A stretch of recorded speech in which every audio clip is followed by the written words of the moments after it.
엘리사가 이스라엘 왕에게 이르되 내가 당신과 무슨 상관이 있나이까? 당신의 부친의 선지자들과 당신의 모친의 선지자들에게로 가소서. 그렇지 아니하니이다. 여호와께서 이 세 왕을 불러 모아 모압의 손에 넘기려 하시나이다. 내가 섬기는 만군의 여호와께서 살아계심을 두고 맹세하노니 내가 만일 유다의 왕 여호사밧의 얼굴을 봄이 아니면 그 앞에서 당신을 향하지도 아니하고 보지도 아니하였으리이다. 이제 내게로 검고 탈 자를 불러오소서. 검은 고 타는 자가 검은 고를 탈 때 여호와의 손이 엘리사 위에 있더니 그가 이르되 여호와의 말씀이 이 골짜기에 개천을 많이 파라 하셨나이다. 여호와께서 이르시기를 너희가 바람도 보지 못하고 비도 보지 못하되 이 골짜기에 물이 가득하여 너희와 너희 가축과 짐승이 마시리라 하셨나이다. 이것은 여호와께서 보시기에 작은 일이라. 여호와께서 모압 사람도 당신의 손에 넘기시리니 당신들이 모든 견고한 성읍과 모든 아름다운 성읍을 치고 모든 좋은 나무를 베고 모든 샘을 메우고 돌로 모든 좋은 밭을 헐리이다. 하더니 아침이 되어 소재 드릴 때에 물이 에돔 쪽에서부터 흘러와 그 땅에 가득하였더라.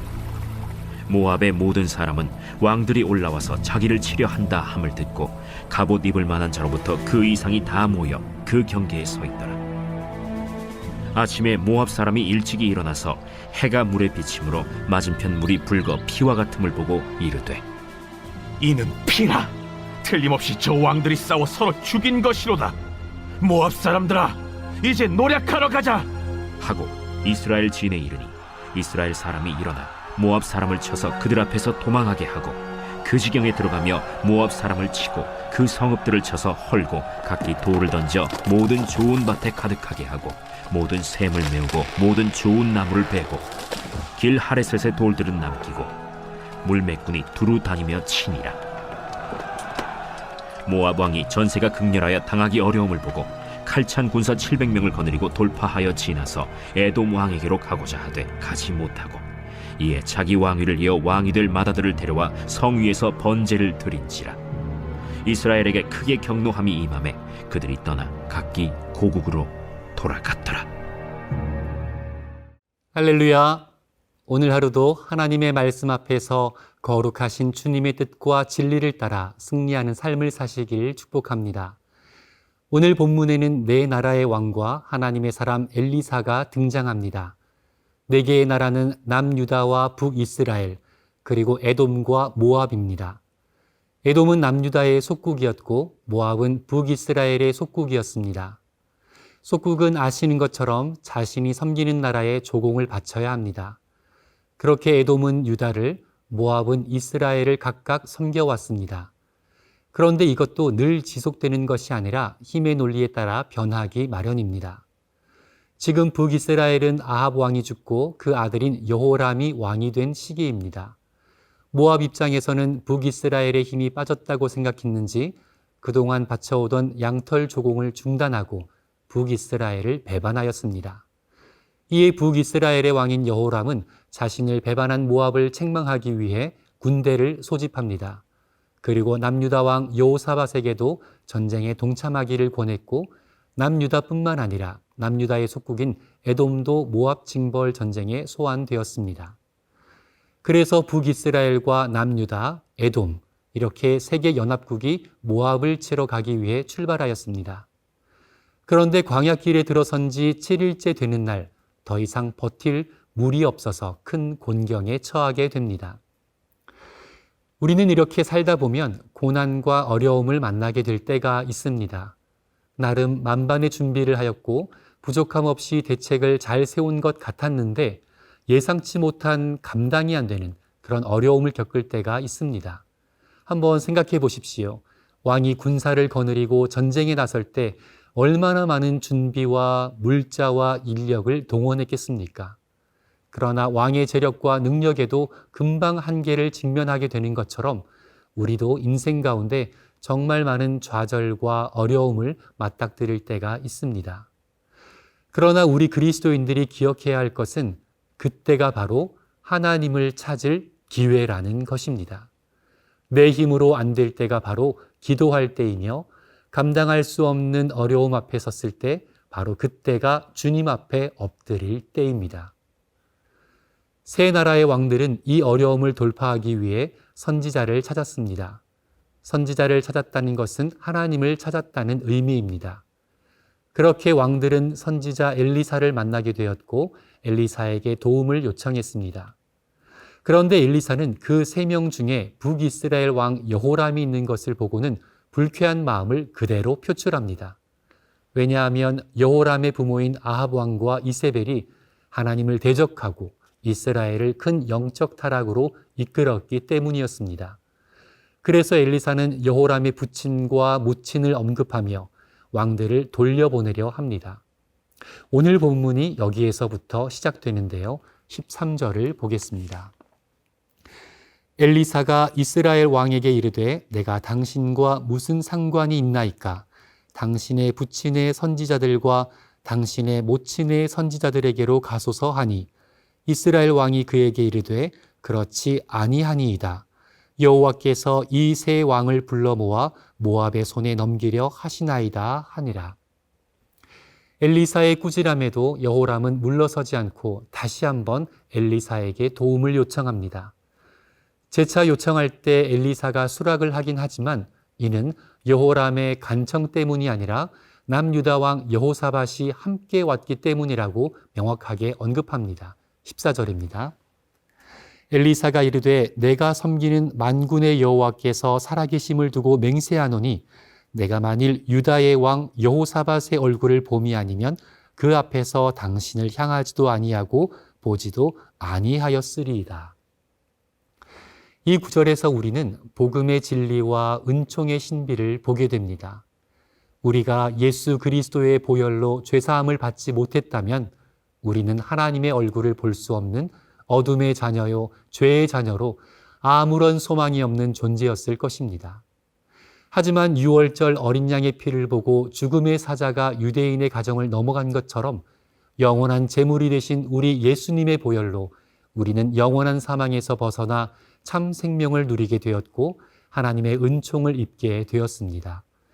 하나님의 대적자였던 우리가 하나님의 은혜를 입게 된 것입니다. 여호람이 사랑받을 만한 존재여서 은혜를 입은 것이 아니라 여호사밧 덕분에 살 길을 얻었던 것처럼 우리도 나의 나 된 것이 누구로 인한 것이며 어떤 대가로 복을 누리게 되었는지를 기억하여 언제나 겸손하게 은혜 입은 자답게 살아갈 수 있기를 소망합니다. 엘리사는 여호사밧 때문에 하나님께 기도하기로 마음을 먹습니다. 그리고는 악기를 연주하는 사람을 불러 하나님께 찬양을 올려드렸습니다. 15절입니다. 이제 내게로 검은고 탈 자를 불러오소서 하니라. 검은고 타는 자가 검은고를 탈 때에 여호와의 손이 엘리사 위에 있더니. 찬양 중에 임하신 하나님께서 엘리사에게 감동을 주셨습니다. 연합군에게 마른 땅을 파서 물을 가둘 만한 개천을 준비하라고 말씀하셨고 이 개천에 물이 가득 찰 것이며 병사들과 가축들 모두 실컷 마시게 될 것을 약속하셨습니다. 16절입니다.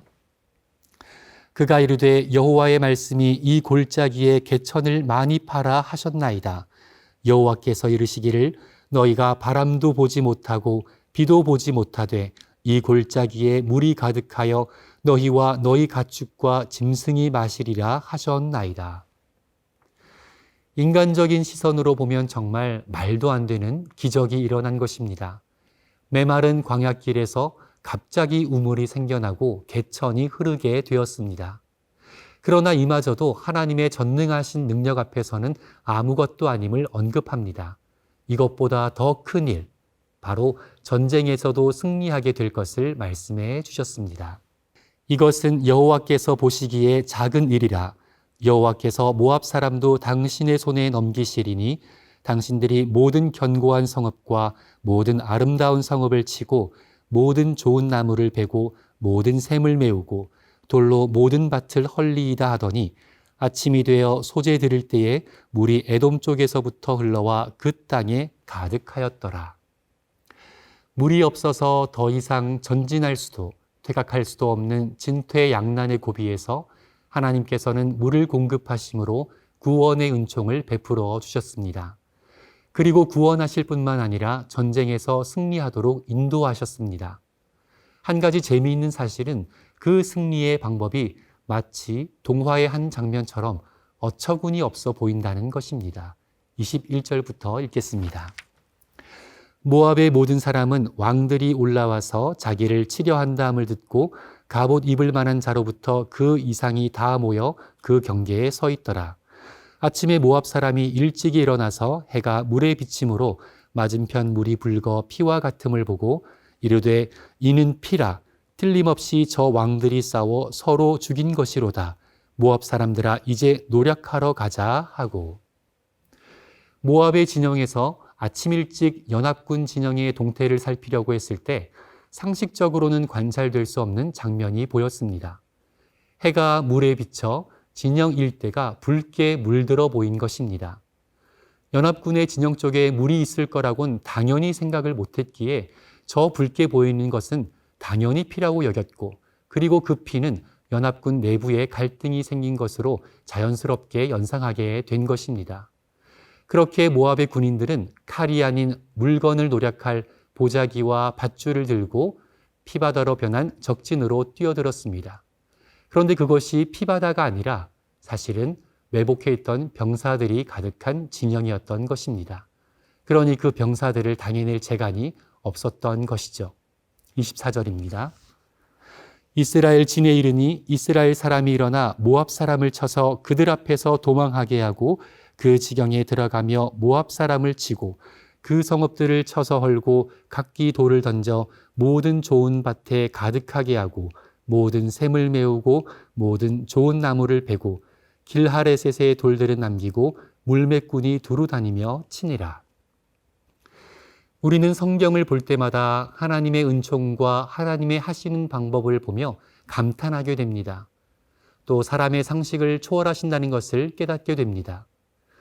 우리가 이 땅을 살아가는 동안 내 지혜와 내 힘으로 감당할 수 없는 어려움을 만나게 된다면 하나님 앞에 엎드려 은혜를 구하시기 바랍니다.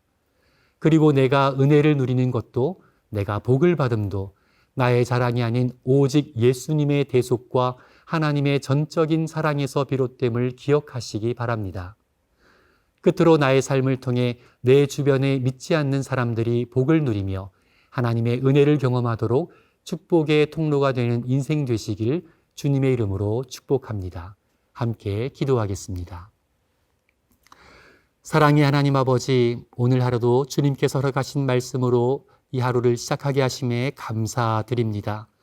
주님께서 우리 인생 가운데 베풀어 주신 크고 작은 놀라운 일들, 그리고 나를 죄와 사망에서 구원하신 그 십자가의 보혈의 공로와 그 은혜를 날마다 기억하며 살게 하시고 내가 하나님 앞에 어떤 은혜를 입었으며 어떤 사랑을 받았는지 그 모든 것을 기억하며 날마다 겸손히 감사하며 사는 인생 되도록 인도하여 주옵소서. 또한 우리 그리스도인들을 통하여 세상의 많은 사람들이 하나님의 은총을 덧입게 하시고 그리스도인들의 삶을 통하여 그리스도인들이 축복의 통로가 되어 세상을 향해 복음의 사랑과 능력이 흘러가도록 역사하여 주옵소서. 오늘 하루도 그렇게 일하시고 역사하시기를 간절히 소망하오며 예수님의 이름으로 기도합니다. 아멘.